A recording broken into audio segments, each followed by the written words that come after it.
Assalamualaikum warahmatullahi wabarakatuh, anak-anak ibu sekalian. Semoga selalu sehat dan selalu dalam lindungan Allah. Oke, kali ini kita sudah berada di video yang ketiga. Dan pada video yang ketiga ini, ibu akan menyampaikan materi yang pertama di bab yang pertama. Pertama adalah hakikat fisika, yang kedua metode ilmiah, yang ketiga keselamatan kerja di laboratorium. Nah, supaya video ini durasinya tidak terlalu panjang, maka ibu membagi bab 1 ini ke dalam 3 video.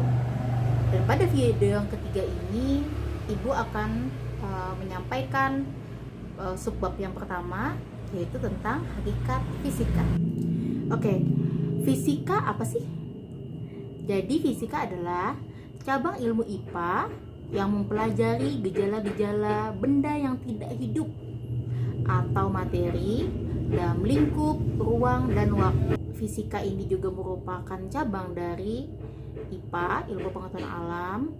Fisika juga merupakan cabang dari matematika, karena banyak teori-teori fisika dinyatakan dalam notasi dan persamaan matematika. Jadi anak-anak ibu jangan heran kalau kemudian di fisika banyak rumus, ada persamaan, ya, ada notasi-notasi matematis, karena memang dia juga selain turunan dari IPA, dia juga turunan dari matematika. Oke, fisika pada perjalanannya mengalami perkembangan hingga sekarang itu melewati 4 periode atau 4 tahapan. Nah, tahapannya yang pertama, pada periode yang pertama itu pada tahun 600 sebelum Masehi sampai 1550 Masehi. Nah, pada periode yang pertama ini bisa disebut sebagai periode pengamatan. Nah, kenapa dikatakan sebagai periode pengamatan? Karena pada masa itu begitu banyak bermunculan tokoh-tokoh ilmuwan yang melakukan pengamatan-pengamatan terhadap benda-benda langit, ya. Jadi mereka amati itu geraknya, mereka amati itu jaraknya, mereka amati juga ukurannya. Nah, sebenarnya tanpa kita sadari, kita juga sering kan melakukan pengamatan-pengamatan terhadap sekitar kita. Misalnya seperti ibu dulu, ibu sering berpikir, apa sih tingginya langit ini? Atau berapa sih masanya bumi ini, ya, kalau ditimbang misalnya. Nah, itu pertanyaan-pertanyaan. Jadi begitu juga pengamatan-pengamatan itu juga dilakukan oleh ilmuwan-ilmuwan pada masa itu.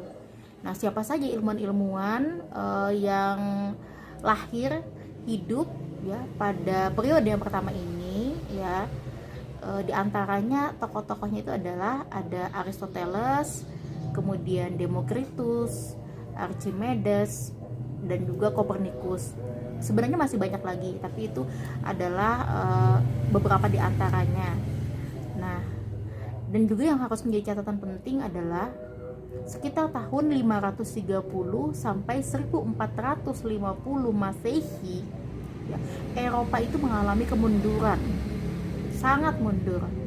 Dan ketika Eropa mengalami kemunduran, negeri-negeri kaum muslimin di Timur Tengah pada waktu itu mengalami kemajuan yang sangat pesat, khususnya dalam bidang ilmu pengetahuan.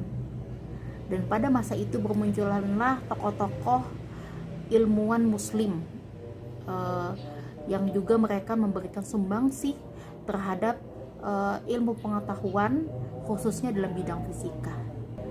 Oke, kita lanjut ke periode yang kedua. Jadi periode yang kedua ini sekitar tahun 1550 Masehi sampai 1800 Masehi. Bisa disimpulkan adalah periode penelitian yang sistematis.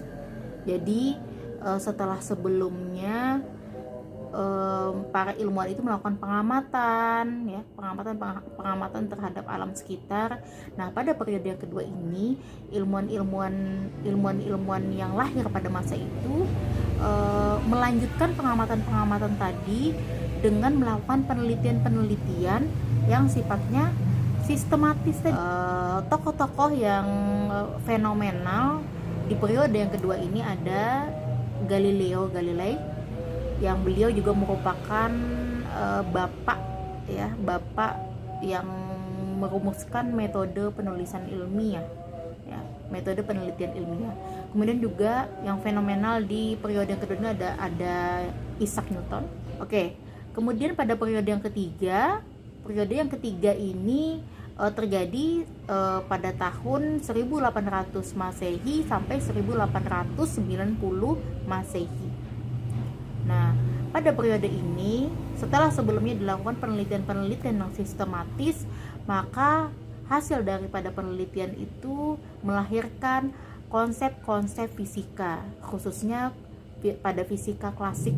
Fisika klasik yang seperti kita pelajari saat ini ya, seperti listrik, kemudian magnet, ya, kemudian kalor, ya, termodinamika. Nah, yang keempat itu terjadi dari tahun 1890 sampai sekarang. Nah, pada periode yang keempat ini dikatakan lahirnya konsep-konsep fisika modern. Ya. Apa ciri-ciri dari fisika modern tadi? Yaitu teori tentang relativitas dan teori kuantum. Jadi apa itu teori relativitas? Jadi teori yang berkaitan dengan kecepatan yang sangat tinggi, dan tokohnya yang sangat fenomenal itu adalah Einstein, penemu teori relativitas ini. Kemudian juga ada teori kuantum. Teori kuantum itu berkaitan dengan partikel yang sangat kecil. Nah, itu tokohnya yang sangat berperan pada penemuan ini adalah Planck dan Bohr.